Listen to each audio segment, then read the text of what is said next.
Welcome back to the Project House, everybody. Today's quick tip is getting ready for a wall mount TV. Now, when you're remodeling or building from scratch, I'm going to suggest that you put backing in the wall so that it's easy for the homeowner or you to be able to find good securing locations against the wall. That's what we're going to do today. I'm going to show you two different techniques. Let's get started.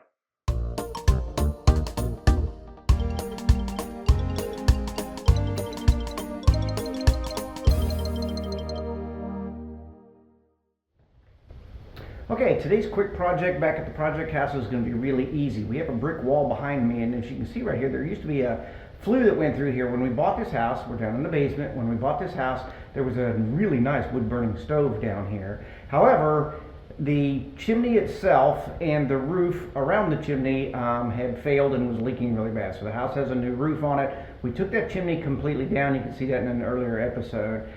We do that because insurance premiums today are just out of sight. I don't know if it's greed on the insurance department or what, but we just determined we didn't want to pay those high price premiums to have a wood burning fireplace in this house. So we took it out completely as we're remodeling. So that leaves us this rather ugly brick wall back here. It's actually a faux brick on top of the concrete, so it's not really real. But what we're going to do with this today is we're going to stud up a wall, and we're going to put the backing in and the electric in for whatever size big screen TV the future owners of this house may want to do. We're going to put all that infrastructure in place so it's easy for them to find anchor points, things like that. As you can tell, we also have can lights going in. So while the electrician is here, we're going to get this wall put up so we can get the outlets in for this wall. So let's get that project started.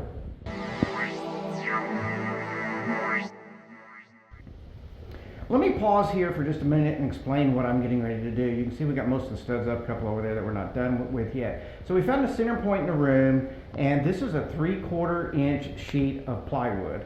And what I'm going to do is recess that back into the studs. It's not a load-bearing wall. I'm going to recess back in there. Drywall will go right over top of it. You've all seen those photos or those clips where they can't find the stud and they've drilled a million holes.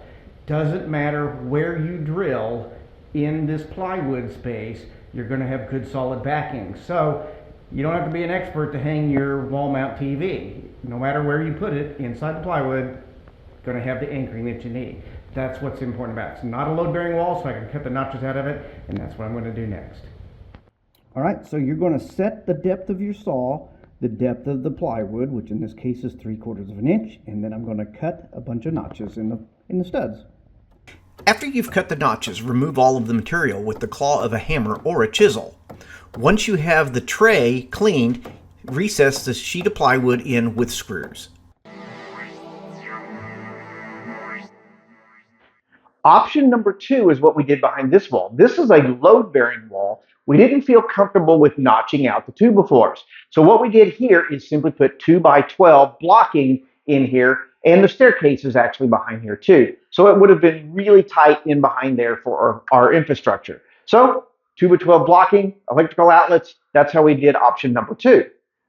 Okay, that was a great upgrade for this house. The big ugly red brick wall's gone.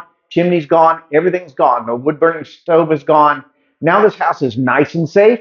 Got a lot of years left in it. Again, don't forget to think about all pieces of infrastructure you're going through. Not only the backing, but that outlet is important today. Most TVs are Bluetooth or wireless now. So if you put an outlet high on the wall, you won't see any cables at all. That's our project for today. Let's go find something else to work on. Are you interested in woodworking or home repair? If so, please look at maintenanceminute.net. Hi, I'm Jim Viebrock, and I'm the host of Maintenance Minute. From my website, you can watch videos on how to build a variety of arts and crafts projects, full-on woodworking builds, and home repair and remodeling tips, too. We recently added an archive section where you can see over 40 years of projects that I have built.